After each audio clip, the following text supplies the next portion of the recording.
La colonne vertébrale compte 33 vertèbres. Si on image la colonne vertébrale de profil, on peut la comparer à un S. Elle est composée de différents groupes de vertèbres. Au niveau supérieur, nous allons retrouver les vertèbres cervicales, donc au niveau du cou.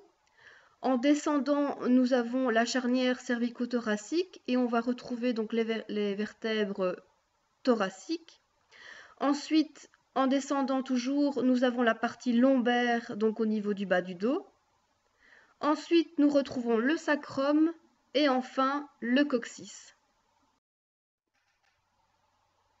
Alors, lorsque vous allez faire par exemple une radiographie de la colonne vertébrale, évidemment, le technologue et le médecin doivent s'accorder sur le même vocabulaire.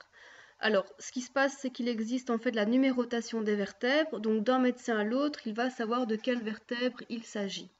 C'est pourquoi les cervicales vont porter la lettre C plus un numéro en fonction de la position, puisqu'on va démarrer en haut. Les vertèbres au niveau thoracique vont avoir la lettre T pour thorax, plus une numérotation. Les vertèbres lombaires vont avoir la lettre L plus la numérotation, donc la position au niveau de la colonne vertébrale. Et les vertèbres du sacrum vont avoir la lettre S plus la numérotation.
Au niveau du thorax, on va comptabiliser 12 vertèbres et on va leur donner comme nom T1 à T12.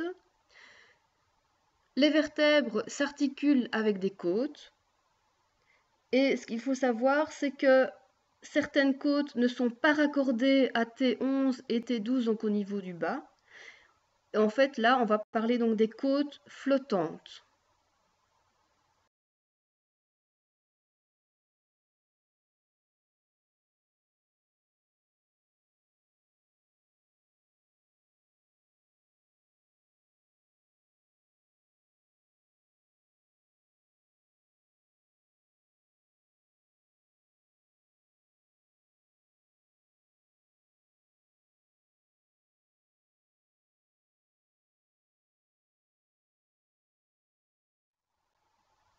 Alors, au niveau du sacrum,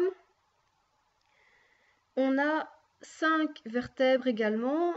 On appelle cela donc les vertèbres sacrées, sacrées qui vient de sacrum. Et leur nom, c'est de S1 à S5. Alors, on termine par le coccyx qui est composé de 3 à 5 vertèbres qui sont évidemment situées à l'extrémité de la colonne vertébrale. Ces os-là n'ont pas la même forme que les autres qui constituent la colonne vertébrale.